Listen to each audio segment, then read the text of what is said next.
Après avoir été sérieux en Europa League jeudi en Turquie contre le Fener de José Mourinho, l'OL affrontait aujourd'hui Nantes et il fallait prendre des points, je dis bien des points pour se rassurer et reprendre la marche en avant en Ligue 1 vers l'objectif top 4 qui est tellement important pour tout le club à tous les niveaux, sportifs comme financiers et économiques. C'est l'avenir de l'OL qui se joue, donc forcément ce match avait un certain poids, une certaine tension et clairement on l'a senti à la fin du match au coup de sifflet final parce que oui, match nul. C'est pas forcément un mauvais résultat en soi si on est dans une lecture brute des chiffres, parce que Nantes est une équipe qui a su malmener à plusieurs reprises en Ligue 1 des gros, comme Monaco par exemple récemment, mais dans le contexte OL, il fallait prendre des points pour se rassurer, se faire du bien mentalement, s'oxygéner la tête, les esprits.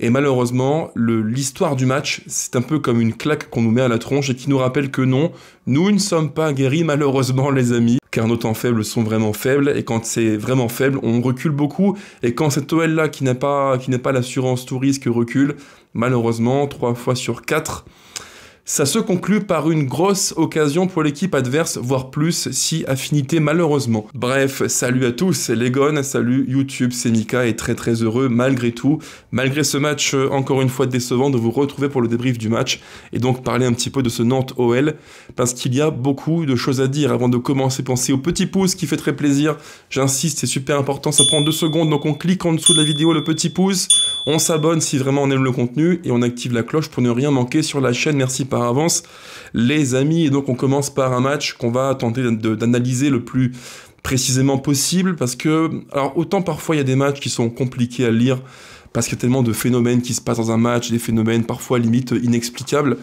mais là pour moi ce match-là, ça n'est ni une question d'envie, parce que en termes d'envie, les comportements étaient plutôt positifs, j'ai vu une équipe qui était concernée, qui n'a pas lâché le coach, contrairement à ce que je peux entendre ci et là, pas du tout. J'ai vu des joueurs qui voulaient faire le plus possible pour prendre des points à la Beaujoire, mais, et c'est là où il y a un énorme mais, un grand hic à l'instant T pour cette OL-là, c'est qu'à l'heure de jeu, le coaching de Pierre Sage, qui pour moi n'est pas illogique, parce qu'il y a une forme de management du temps de jeu, je peux l'entendre, mais les sorties conjuguées de Lacazette et Cherki ont fait beaucoup de mal à ce 11-là, et malheureusement, à l'heure de jeu, on recule beaucoup, jusqu'au coup près final, qui aurait même pu être pire, on en reparlera juste après, mais sans un énorme Lucas Perry, ce soir on prend 0 points, c'est ce qui est terrible, parce que c'est un match en 2 temps, et je dirais qu'il y a un match où l'équipe, durant 1 heure, est plutôt sérieuse, investie, fait tout ce que le coach demande, du mouvement, des courses, on attaque l'espace devant, des courses verticales de Tolisso, de Verretou, qui se projettent, qui vont accompagner Lacazette, qui décroche, qui remise en faux numéro 9. C'était vraiment intéressant. Alors, pas parfait, comme toujours, on n'a pas affaire à un Noël qui est resplendissant, ça se saurait, sinon, vous savez comme moi, on a un Noël qui est convalescent, qui a encore quelques petits symptômes de sa maladie, son état grippal de l'hiver. Le match contre le Fener, ça a été pour moi un match d'Oliprane.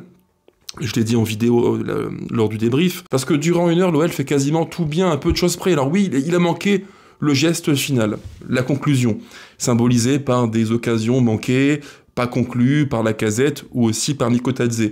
Donc évidemment, ça joue, évidemment. Mais quand on prend l'histoire du match, je dirais qu'on voit un Noël en 2 temps.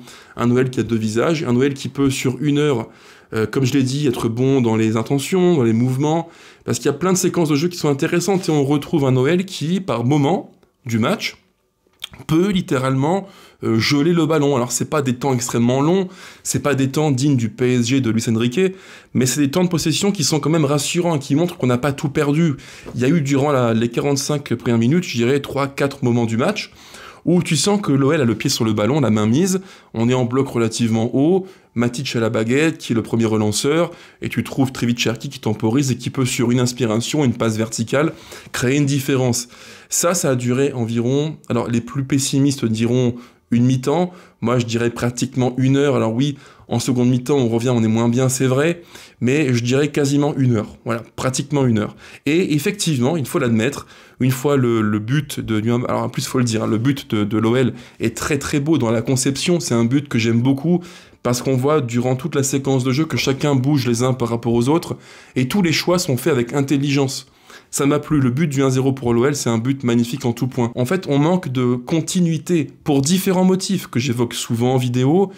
Il y en a un qui, pour moi, est évident, c'est que quand tu as un 11 comme celui qui débute le match, qui est plutôt pas mal, qui est un 11 cohérent. Alors on peut discuter le 4-2-3-1 ou 4-3-3, Verretou, pas Verretou, peu importe, ça c'est un point de détail du match. Mais quand tu vois ce 11-là, durant une heure ce qu'il produit, c'est très cohérent. Il y a une forme de cohérence d'ensemble qui m'a beaucoup plu et qui m'a rassuré. Je l'ai dit sur Twitter, sur X, pour moi on fait une mi-temps qui est sérieuse, avec des intentions de jeu, on est rigoureux, on fait les efforts, et on voit des joueurs qui ont des jambes. Durant une heure, on a des cannes, et on joue bien, on joue plutôt un bon football. Alors oui, il a manqué, par contre, le fameux dernier geste, parce qu'on aurait dû tuer le match, je pense, à la mi-temps, s'il y a 2-0, avec un petit peu de gestion, d'intelligence, d'expérience à la Matic, on doit gagner le match. On doit gagner le match. Le hic, le gros hic, c'est qu'on a une équipe, et c'est son gros défaut, l'un de ses gros défauts, qui, de une, physiquement n'est pas du tout irréprochable. On a beaucoup de joueurs un petit peu en mode diesel, très lourds, qui parfois mettent du temps à entrer dans les matchs, et quand ils y entrent, c'est mieux, ou parfois, comme c'est le cas de ce soir, entrent bien dans leur match, font une mi-temps, voire une heure de bon niveau, mais après, ça flanche. Ça flanche littéralement parce que tu payes le contre-coup du match contre le Fenerbahçe d'Europa League cette semaine, jeudi soir. Tu payes ce contre-coup-là et je dirais que l'ultime demi-heure du match, tu payes l'addition. Tu payes l'addition d'une équipe qui malheureusement a beaucoup de joueurs trentenaires, a beaucoup de joueurs qui ont parfois un peu de mal à accumuler les courses, les efforts. Si on fait un truc tout simple les amis, on prend le 11, c'est un truc que je fais rarement mais c'est pour moi assez intéressant. On prend le 11 qui débute le match contre Nantes ce soir. Alors au cage Lucas Perry, à droite Koumbedi qui fait plutôt d'ailleurs un bon match, j'en parlerai dans les tops et les flops du match. Dans l'axe, Mata qui fait lui aussi un bon match, Nakate pas de souci.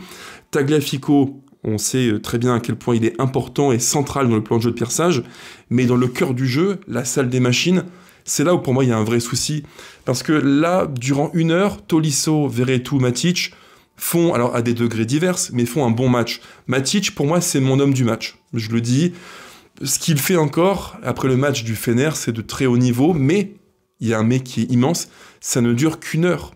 Et ouais, c'est ça le problème.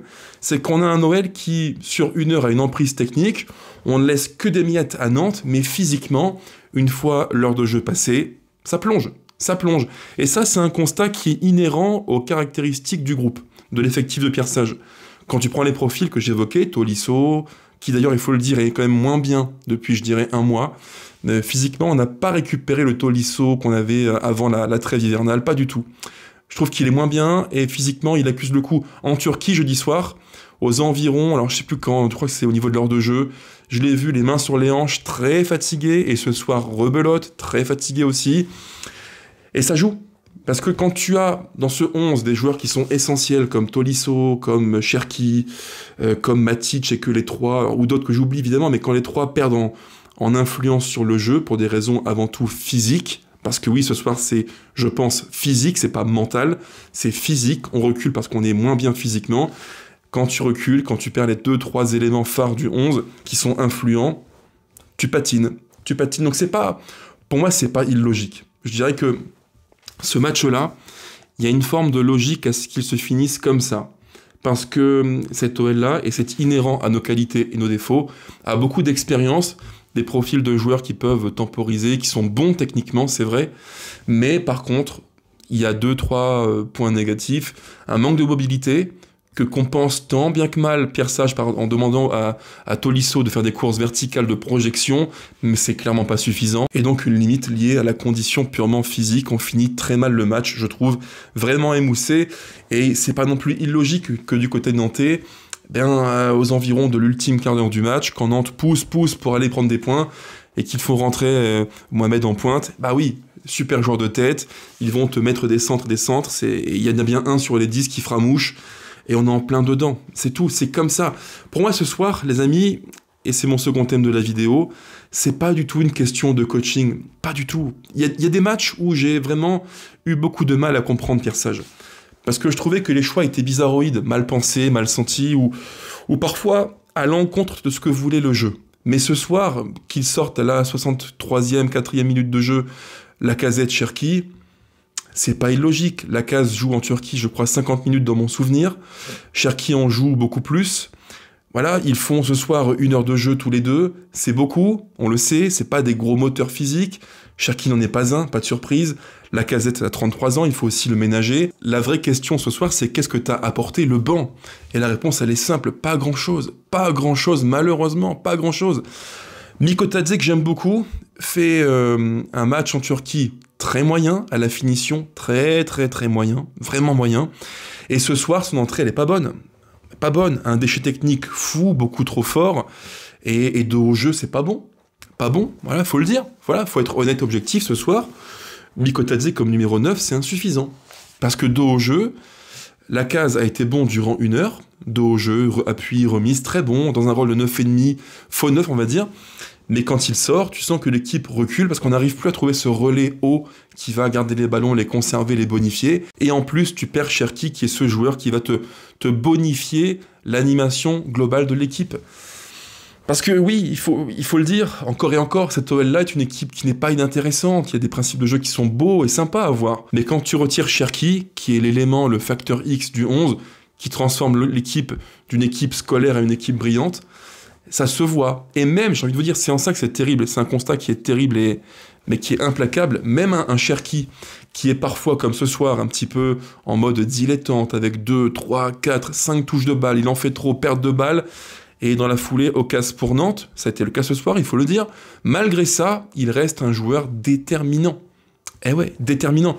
Parce que sans lui, tu as moins de passes verticales, tu as moins d'imagination, cette subtilité dans le tiers adverse, l'ultime tiers du camp adverse, où il te faut le geste juste. Et typiquement, je prends une action qui illustre ça, vous savez, ça va vous marquer, j'imagine, les amis, l'action où Cherki est côté gauche, il fait une petite semelle un petit peu en mode ish-ish, technique, très beau à voir, et là, il trouve sur une passe du droit un petit peu chopée, enroulée, la case qui dévie de la tête et parade d'Anthony Lopez.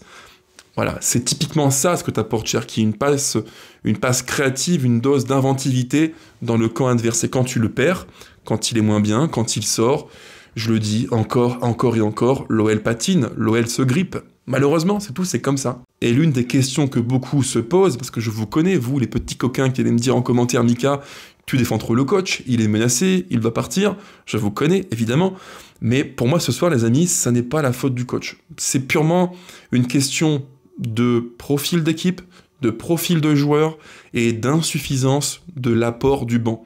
J'en parle aussi parfois en vidéo, en débrief, le banc, cette saison, apporte nettement moins que l'an passé, ça c'est évident, et il apporte aussi insuffisamment par rapport à ce qu'il devrait apporter. On a tous loué, en fin de mercato estival, en tout cas moi je l'ai dit, qu'on a fait un mercato bordélique, un peu déstructuré, désorganisé, un peu dans tous les sens. Je n'ai pas tout le temps été convaincu par les profils choisis par la cellule de recrutement, mais néanmoins, il y a un point sur lequel j'ai insisté, c'est que quantitativement, l'effectif avait été étoffé, avec un vrai banc pour Pierre Sage. Alors là, on a restreint le groupe, opération de dégraissage, c'est pas pour moi le cœur du problème, pas du tout, mais il y a un point qui est interpellant, c'est que le banc, qui devrait être l'une des forces de l'OL, n'apporte pas, ou pas assez souvent, ce qu'il devrait apporter. Il y a plein de matchs où on s'est dit, tous, vous et moi, le banc n'est pas assez impactant.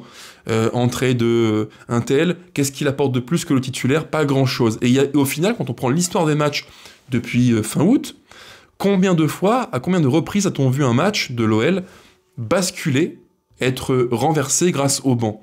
J'en ai pas en souvenir. Donc pour finir, est-ce que Sage est menacé ou pas? Selon moi, il ne faudrait pas. Mais je ne suis pas textor, je ne suis pas dirigeant de l'OL. Malheureusement, j'aurais aimé, mais je ne le suis pas encore. Je pense qu'il va l'être, c'est inévitable, parce que un nul contre le Fener, un nul contre Nantes. Alors moi, je ne m'arrête pas à la logique purement comptable. Le foot, c'est bien plus que des points que tu prends. C'est une dynamique, c'est un projet d'équipe, ce que produit collectivement l'équipe sur le terrain. Mais je pense que là-haut, dans les plus hautes sphères de l'OL, ils pensent en termes comptables avec l'objectif Ligue des Champions. Et vous me direz, Nika, les dirigeants ont raison, et j'ai envie de vous croire, bien sûr qu'ils ont peut-être raison, c'est leur logique, leur point de vue, c'est pas le mien.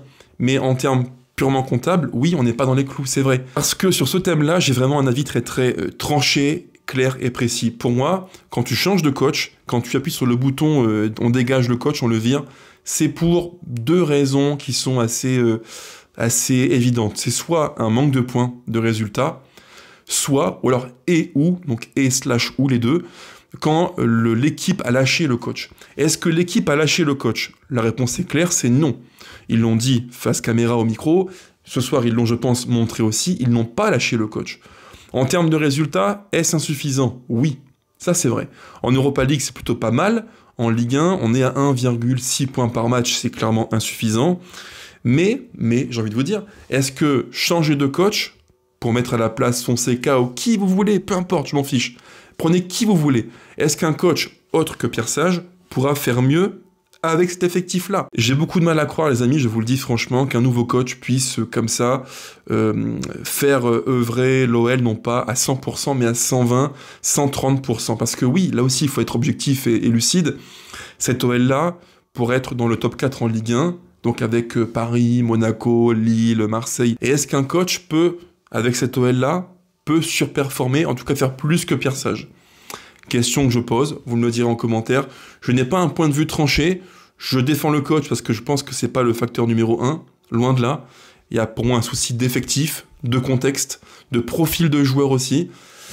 Mais voilà, à vous de me le dire en commentaire, est-ce que oui ou non, il faut appuyer sur le bouton démission de Pierre Sage? Moi j'ai ma réponse, vous me direz la vôtre en commentaire. Maintenant, troisième thème de la vidéo, mon top du match, j'en ai deux. J'ai encore une fois, n'est pas coutume, apprécié Nemanja Matic, qui fait un match, qui fait 1 heure, on va dire, qui fait 1 heure de grand niveau, de bonne qualité, où il est à la base de quasiment tout le temps. J'ai vraiment aimé ce qu'il a fait, parce qu'il temporise, et en plus, je trouve qu'il a, sur 1 heure, il a un beau volume de jeu, avec des ballons récupérés, des courses, des projections, du terrain gagné sur les courses verticales. J'ai apprécié, vraiment, je trouve qu'il fait un bon match. Certains me diront, Mika, c'est un papy, il est lent, il coule à l'heure de jeu, c'est vrai. Passer 1 heure de jeu, il est moins bien, évidemment, mais sur l'heure qu'il a disputée, dans le 11 auquel il a appartenu, c'est pour moi le meilleur joueur du match, avec un certain Saël Koumbedi, que j'ai encore une fois aimé, et là il fait un match de grande qualité. Alors oui, il pêche aux environs lui aussi de l'heure de jeu, parce que physiquement c'est plus difficile, il perd 1 ou 2 duels contre Moses Simon, mais je rappelle que Moses Simon en Ligue 1, c'est l'un des gros poissons, quoi. C'est un joueur qu'on sous-estime beaucoup, mais durant 1 heure et demie, il va te faire peut-être 10, 15, 20 courses verticales, intenses, et il va te provoquer H24, et c'est pas non plus étonnant que sur une course ou deux, il te fasse mal. Voilà, mais dans l'ensemble de ce qu'a fait Koumbedi, sur peut-être les 10 duels qu'il a joués, il en gagne 7 ou 6, il en perd 3 ou 4. Voilà, donc c'est un bon match de sa part. Dans un contexte pas facile, il joue très peu, il a court de rythme. Donc bravo Saël, c'est vraiment encourageant. Et ça peut aussi instaurer un début de concurrence avec Maitland-Niles, qui je pense a besoin d'être poussé au cul pour faire un peu mieux. Enfin bref, voilà encore une fois un match décevant. Les gones, dites-moi en commentaire, surtout c'est important, votre point de vue sur le match, top, flop, votre point de vue sur l'histoire du match, qu'est-ce qui pour vous a cloché aujourd'hui? Est-ce que le coach est menacé, oui ou non? Dites-moi tout, je lirai avec grand plaisir. Sous la vidéo, tous vos commentaires, portez-vous bien. Allez l'OL toujours, plus que jamais, évidemment, ça me paraît tellement évident de le dire. Bref, ciao ciao les gones, à bientôt.